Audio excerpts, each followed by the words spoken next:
bien fait de parler de l'Égypte parce que c'est vrai que cette conférence est consacrée au problème de l'islamisme en Île-de-France, mais c'est intéressant toujours de savoir, de voir un peu plus loin. On aurait pu parler de la Turquie, on aurait pu parler d'un autre pays, mais dans ce cas-là, c'est certainement utile.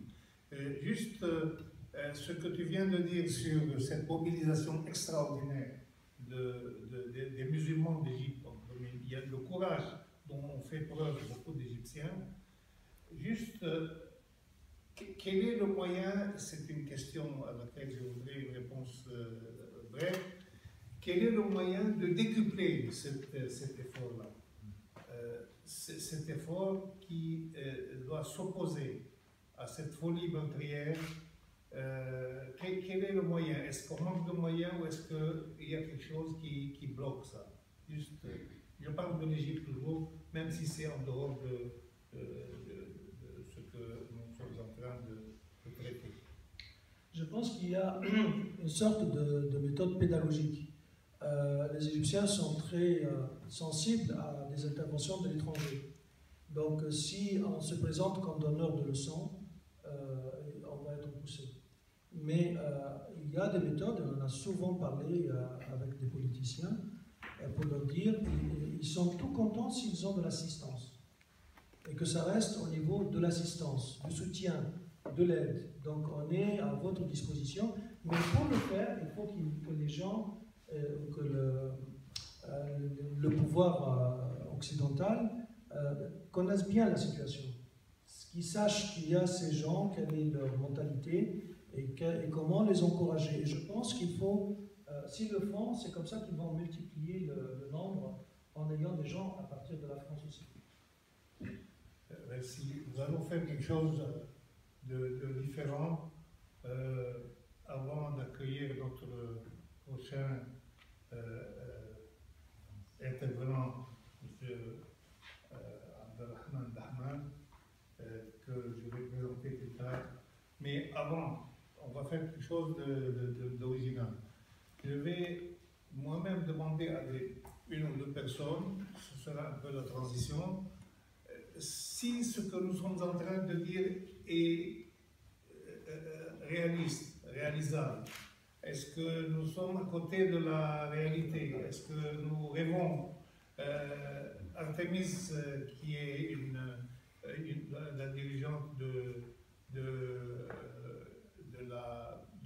l'Union culturelle libanaise et qui est très active dans les associations, j'aimerais entendre ton point de vue. Est-ce que nous rêvons ou est-ce qu'une chose en France pareille, une action préventive, une action citoyenne contre le terrorisme est possible?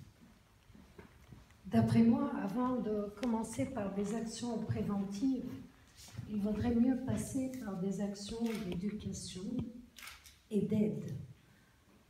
Si l'on remarque la majorité de ceux qui sont actuellement en train de commettre des actes terroristes, il faudrait voir un tout petit peu quel est leur cursus et quel est leur niveau social. Donc, je pense, en France, on a quand même, on accueille beaucoup, c'est pour ça que je n'aime pas tellement qu'on dise les Maghrébins ou les musulmans, etc. Moi, je dirais tout musulman français résidant en France. Tout musulman français a certainement le devoir et l'obligation de pouvoir s'occuper de son frère musulman, et tout chrétien, de par la nature de sa religion et de par son éducation, devrait aussi aider ce musulman à essayer de dépasser aujourd'hui tout ce qui pourrait le pousser à être fanatique ou islamiste. Donc ce fanatisme, il est dû effectivement à des imams, mais ces imams, qui sont-ils en train de toucher? Ils sont en train de toucher des jeunes, ils sont en train de toucher des personnes qui sont défavorisées en leur promettant les plus belles choses dans le paradis. Donc, pour moi, personnellement, tout devrait passer d'abord par l'éducation, essayer d'aider ces jeunes, et puis après d'arrêter un peu ce genre d'assistanat français à toute personne. Pour moi, au lieu de faire un assistanat, je prends ces jeunes, je les éduque, je les fais travailler et je suis certaine que lorsque la personne qui risquerait d'être un jour terroriste ne le sera pas. C'est certainement un moyen de longue haleine qui ne résout pas les choses, d'où votre action à vous de citoyenneté est quand même très importante pour l'immédiat. Pour l'immédiat, on est obligé d'avoir des actions citoyennes, pas simplement entre les musulmans et les chrétiens. Parce qu'aujourd'hui, en France, je suis désolée, il y a beaucoup d'amalgame en disant islam ou chrétien. Musulmans, chrétiens, il y a plein de mariages entre musulmans, chrétiens, ma fille chrétienne, pratiquante, tout ce que tu veux, a épousé un musulman. Donc ça ne veut rien dire. Aujourd'hui, il faut penser à l'individu tel quel, au citoyen, d'où votre action, je la trouve excellente. Merci.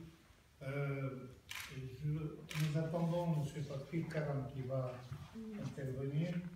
Il peut arriver à tout moment. Mais et avant d'inviter Abdelrahman qui va se rester avec nous déjà, je voudrais. Il y a deux questions là. On va les prendre et après.